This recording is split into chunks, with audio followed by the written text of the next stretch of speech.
Welcome into GroomersTake. It's Monday, March 1st, 2021. Can't believe March is here. Today's episode is brought to you by 20 Minutes to Overtime. Hockey news and notes, little side bets, just NHL talk from start to finish. Is hosted by my good friend Jordan Smith, and you can find his channel on YouTube at 20 Minutes to Overtime.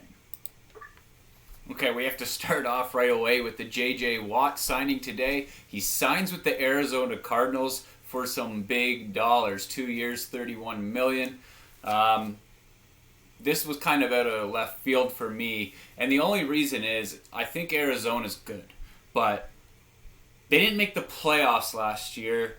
They're borderline, if that, to even battle for one. They have offense, but I'm looking at the division they play in. The Seattle Seahawks, as of right now, are still a very good team. They still have Russell Wilson. And now with this addition, why would you want to get rid of Russell Wilson? The Rams, they just added Stafford. They're a very good team still, defense, offense. And then you have the San Francisco 49ers, and I'm one to believe that when they are fully healthy, they're still a very, very good football team. So, I mean, I like it as a fan. That division's going to be very competitive. I think Arizona was probably lacking a bit of a rush there from their defensive line. Of course, J.J. Watt does that. The offense is there with Kyler Murray, Hopkins. I still think they could upgrade on running back with Kenyon Drake. I don't know if he's a free agent or not. And I have no idea who their tight end is. So I think there's still pieces missing there. They could make the playoffs, but you haven't even done that yet. So that's the first step. And really, did he want to go play in the NFC to get away from Patrick Mahomes? Does he not think they can get anybody's going to get through Kansas City in the AFC? That's something to think about. But hey, J.J. Watt on the move. Going to be exciting to see him there. What can he do? He's going to be a big presence. Make the playoffs now, Arizona. That's the goal, right? GroomersTake. What's next? Next, we have to stay with football. Alex Smith and the Washington football team are set to part ways.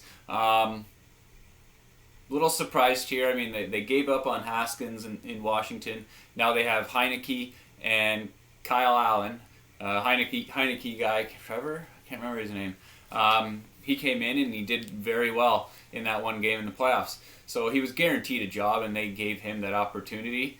Alex Smith's still a pretty good quarterback. You're always scared now with the injury and the longevity that he can do. Alex Smith could be a backup somewhere for sure. Maybe split time somewhere. Chicago. Could he be a mentor kind of thing down in Jacksonville when Trevor Lawrence comes in? I think Alex Smith isn't done playing. He didn't go through that long road to just come back for what he did last season. He wants to continue. Just now it's either going to be maybe as a starter, a shared time role, or maybe a mentor somewhere where you can still play a few games to start and help with young guys on the team. But we'll see. Alex Smith out in Washington. The WGC Workday Championship. It's the real first kickoff to the PGA Tour for me, at least.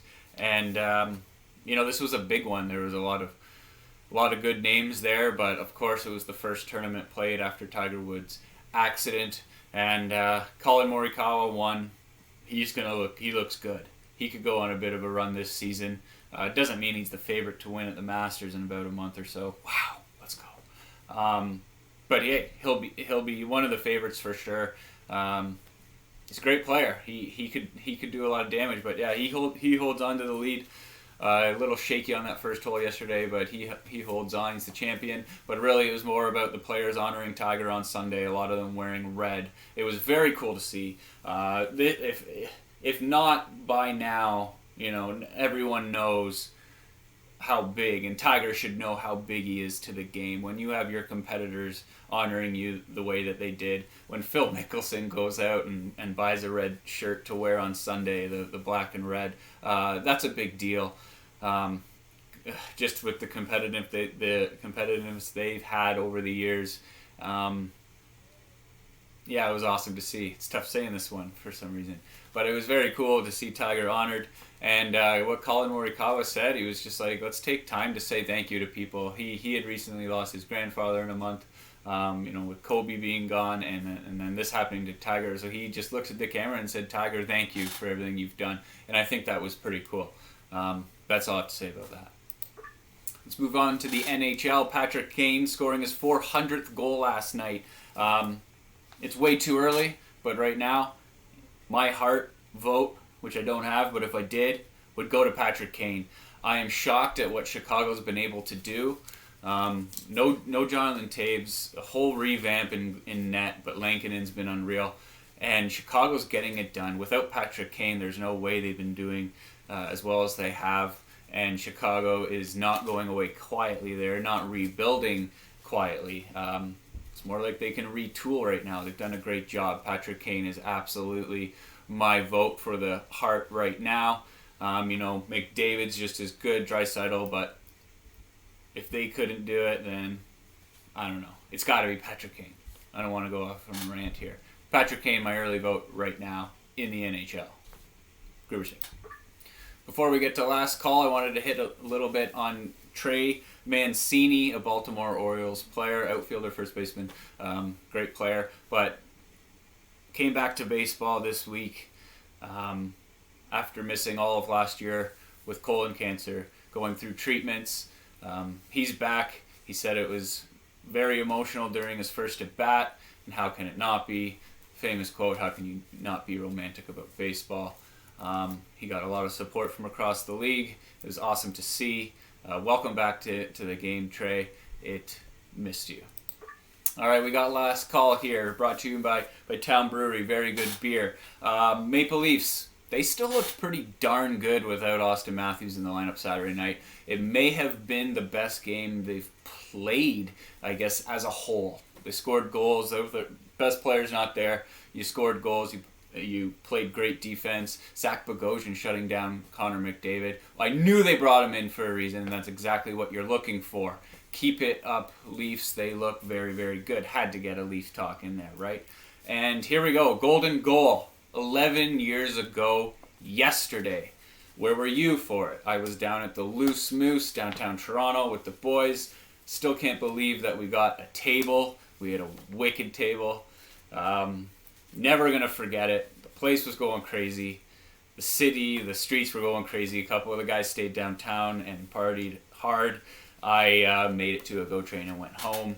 But what a day. 11 years. Wow. Time has gone by. One of the greatest days. That's it. We're out of here.